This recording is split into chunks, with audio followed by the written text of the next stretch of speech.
I started feeling the pressure earlier and earlier. People stop and ask me, so what are you going to say or do this year, Rabbi? You going to drive Uber again? Jump out of a perfectly good airplane? Try out for Hamilton? It's true. I find myself considering all year long the timely, interesting, or even controversial issues of the day and how they compel or challenge me and all of us to enter into these days of awe with a new and unique lens. So all year long, I'm thinking. This year, I herded cattle on a farm for a couple days. I took tango lessons in Argentina. I watched 7 amazing Shalom members win medals at the Maccabi Games. And I even went to Carbondale for 2 minutes and 36 seconds, which is really all the time you need in Carbondale, to watch a total eclipse of the heart or the sun. But nothing moved me. Nothing shook earth and sky. Then late one night in the middle of the summer, firmly planted at one of my favorite places, my couch, late at night, clicking the clicker between late night sports and news, I saw repeated commercials for 23andMe and Ancestry.com. And the tagline on the screen was, "Live in the know," with the announcers inviting follow-up, know more about you and the 23 chromosomes that make up your DNA. Discover the story only your DNA can tell. And then there's the guy who said, "I always thought I was German and I traded in my lederhosen for a kilt." That's it. Finding out who we really are. That's what the High Holy Days are really all about. Perfect. The path to finding out who I really am on the genetic level wasn't one that I had really considered. Maybe I'm not uniformly Ashkenazi from German and Russian as my parents always told me.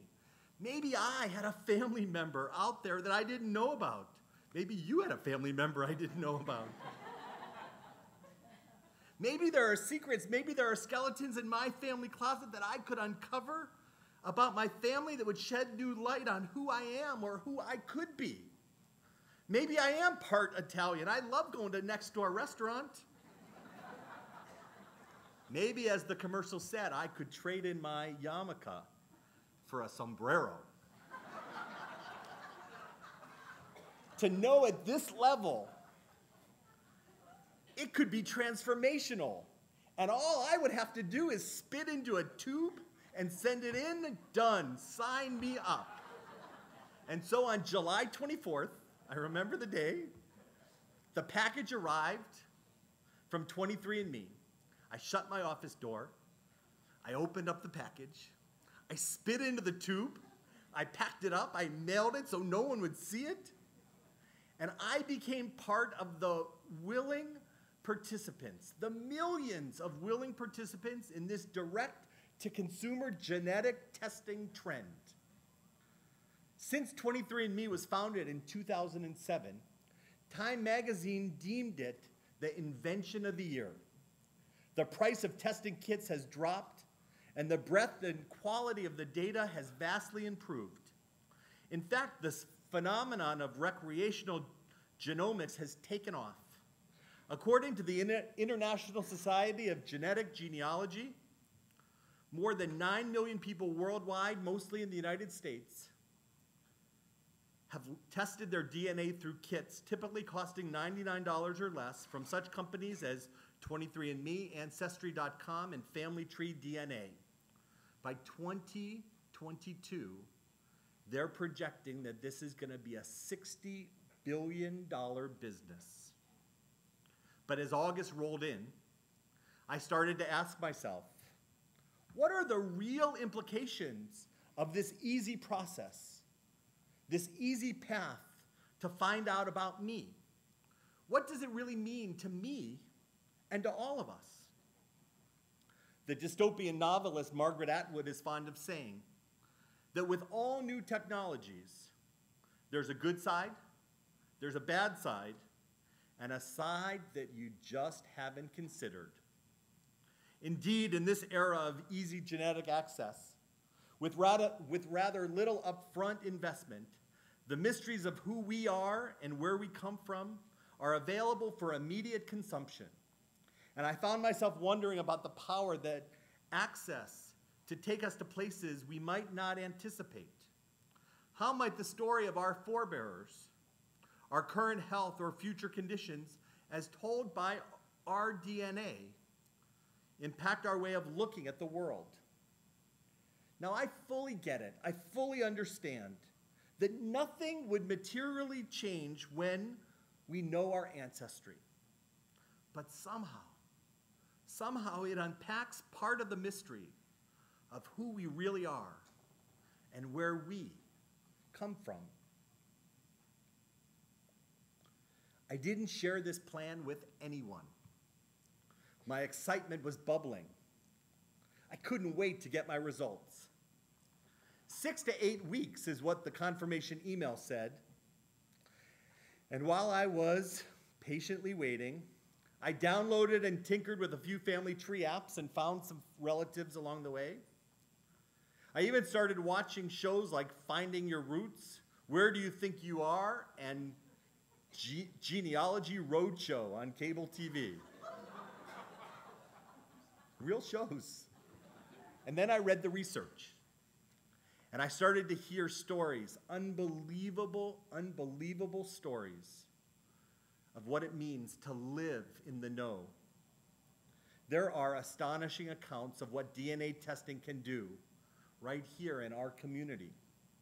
Stories of the technology knitting families together or, yes, driving them apart. Records of families rallying together on a quest to connect cousins who really do look like sisters, or solving century-old mysteries that could not have been solved any other way. And the anecdotes of painful revelations, or unbelievable heroes, or mistakes committed by someone long dead, suddenly brought to light, and in an instant the past illuminated the future. The future is changed for every single person involved. It was becoming clear to me. This incredible innovation carries with it a certain reckoning. Whether we see it or not, whether we are ready for it or not, it can change our understanding of who we really are. As I entered the 5th week of waiting, I was overcome with excitement and optimism. I decided that the field of genetic research was by and large incredibly positive, really cool, and it could be seen through a Jewish lens. Because we as Jews are no strangers to the notion that we are one people who share a common ancestry. That's why I went to rabbinic school. I understood that. And no surprise, science backs that up beautifully. A recent study suggests that many members of the Jewish community are related to one another as closely as 4th or 5th cousins. And so we get together, and when we play Jewish geography with someone we just met, it doesn't take long to realize that we're playing a game of linking relatives one-to-one on a level that we didn't even think was possible. To quote the scientific research, the 11 million Ashkenazic Jews alive today are descended largely from only about 400 individuals who lived in the Middle Ages. Maybe I'll find some long-lost relatives right here at Am Shalom. And immediately my head goes to the spiritual, because we are a people created in the divine image. And if we're fashioned with DNA, and we all have it, and that DNA we pass on to our descendants, perhaps the fundamental code determines more than features, hair color, more than family inheritance. Perhaps unifying combinations we carry from generation to generation really illustrate how connected we actually are to those who are quite different from ourselves.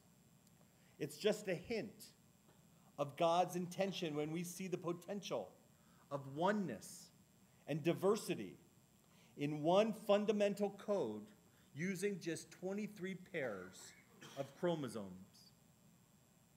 And it's a pleasing notion that in these tiny genes arranged carefully in a very particular order, doesn't matter who we are actually closer to each other than we often feel. These ties by blood are enduring, despite varying languages and cultures and religions and nations.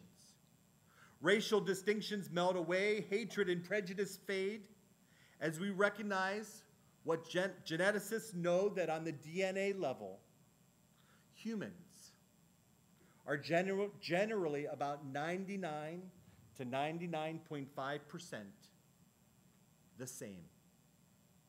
So in the face of divisions and pain that we may see or cause in each other, the message is still right there. In the beauty of God's creativity, we all share a common humanity. In a world where people are fixated on being me and no need to connect to or belong to groups of others, including organized religion, our very cells are telling us, I am part of you, and you are part of me. And the other wildly positive power of genetic testing is the good that it is doing and will continue to do to cure diseases. Genetic information is transforming personalized medicine and empowering us to live a longer and healthier life. DNA testing is getting us closer to winning the battles with cancer. Unbelievable strides with cancer research. Alzheimer's had a major breakthrough this week. Blindness and so many other rare diseases. Because I want to live in a world where we no longer will see more than 7 million people living with cancer, or the 1.7 million who will be newly diagnosed with cancer in the year 5778. This is the promise of living in the know. And the more I read and study, the more amazed I am with what's happening at research institutions and all across the world. Happening not just with the 19 genetic diseases associated with Ashkenazic Jews, but with the more than 240 diseases these tests explore. And so I'm still feeling pretty good as I move into late August, and still my results aren't back. I keep checking the website. I keep looking for the email. Don't they know the high holidays are approaching? But as I wait, my thoughts shift. They go from the genetic knowing, being part of God, they shift to the doubts about humanity, playing God. Who owns this data? Who gets to use my $99 worth of transformational information? Where does the ancestral or medical news I receive go? And who decides how those findings impact my family, my children, or others that I don't even know? These questions about the paths we are willing to go down with our new knowing aren't just my questions. For the over 10 years that 23andMe has been in business, they have been challenged, restrained, and outright stopped by the FDA and others, with much of the controversy revolving around the question of who has the right to tell you information that can change your life. If a company does have that right, what responsibilities come with it? Even the World Health Organization, all the way back in 2003, grappling with ethical issues of medical genetics, posed the chilling global question: when does medical genetics, with its great promise, cross over into eugenics and its haunting vision for an improved human race? We are just at the very beginning to grapple with what it means to cheaply and easily uncover our genetic heritage. I wonder, as many genetic ethicists do, if our human decision-making is keeping pace with the science that we are creating. Early morning, Friday, September 8th. an email arrives, the email that I've been waiting for. Dear Stephen, our laboratory attempted analysis of your saliva sample, but the concentration of DNA was insufficient to produce genotyping results. Do not worry, the email said. Don't worry. While this occurrence is uncommon, it does happen occasionally. Simply provide a new sample using a replacement kit that we will ship to you at no charge. In a big letter, it said, tip. To achieve a better sample, please carefully read the sample collection instructions included with your replacement kit. Geez, I can't even spit right. And just when I thought that I had the perfect moment, I had the perfect sermon, the high holidays were nearing their end, I thought I had it all wrapped up, their last message. At this moment, you are inconclusive. So I do what anyone would do. I panic. I try to call in favors. I try to take a shortcut. I call people that I know in this business. What can I possibly do? No one can help. And then it hits me, as clear as day. I can't help but to feel that perhaps that is the real message of what living in the know means for the new year for all of us. Sometimes you just don't know.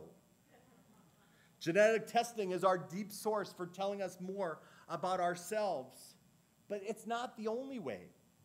These days of awe are themselves deep probes into our inner selves. These days that we're experiencing right now are our own tests. With or without our DNA data, we have the time to make moral choices that we can transform our very lives. With or without the ancestral report, we are encouraged to look into our past, examine our actions, and set a course for the year ahead. And as we sit here right now, part of this community, we can inquire about how we are related or how we want to be related. And we can decide what our actions might be or need to be to make other people feel that they belong. Brene Brown recently wrote a book about belonging. In the book, she says the following: belonging is the innate human desire to be part of something larger than us. Because this yearning is so primal, we often try to acquire it by fitting in and by seeking approval, which are not only hollow substitutes for belonging, but often barriers to it. Because true belonging only happens when we present our authentic, imperfect selves to the world. She continued on a podcast. Stop walking through the world always looking for evidence that you don't belong, because you will always, always find it. You, each one of us, you carry belonging in your heart. You don't negotiate it externally, and no one belongs here more than you. We just have to stop looking for evidence that we don't. Without ever consulting a genetic report, we can connect to our authentic, imperfect selves. We belong. We belong here. We belong to each other. Each of us has a unique genetic makeup, and our DNA doesn't change over a lifetime. However, illuminating our own DNA results will be to us. It cannot peer into our souls. It cannot tell us what level of compassion we will demonstrate when called upon. It cannot inform us of something more important than DNA. It cannot inform us of our moral character. Rabbi Israel Salanter, founder of the Musar movement, used to say that it's actually easier to learn the entire Talmud than to change even one character trait. Salanter and his followers believed that our ethical behavior could only become second nature when we were deliberate, when we focused our attentions to achieve that specific particular behavior. Our acts of compassion or truth-telling can no longer be random. They result with our deliberate focus. As important as our DNA traits, what are our soul traits? They are the timeless values we learned as children from our parents, and too often we tuck them away out of sight when confronted with the pervasive data that fills our world every single day.